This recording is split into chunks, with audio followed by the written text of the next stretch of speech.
اس وظیفے کو کبھی نہ چھوڑیں۔ سخت مشکل آتی تھی تو صحابہ کرام فرماتے تھے حسبنا اللہ و نعم الوکیل نعم المولا و نعم النصیر۔ اس کا معنی بہت ہی خوبصورت ہے، بالکل سادہ اور بالکل مختصر کریں تو اس کا معنی ہے میرے لیے اللہ ہی کافی ہے، اللہ بہترین مددگار ہے۔ اس وظیفے کو کبھی نہ چھوڑیں۔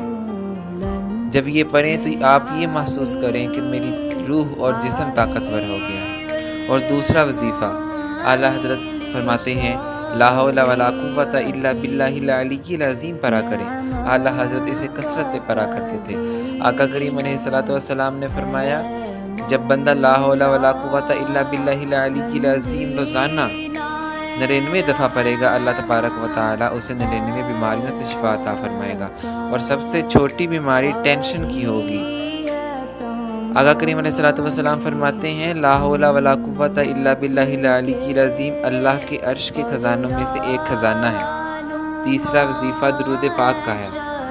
درود پاک کثرت سے پڑھا کریں۔ درود پاک پڑھنے کا معمول بنا لے، انشاءاللہ ہر مشکل سے نجات مل جائے۔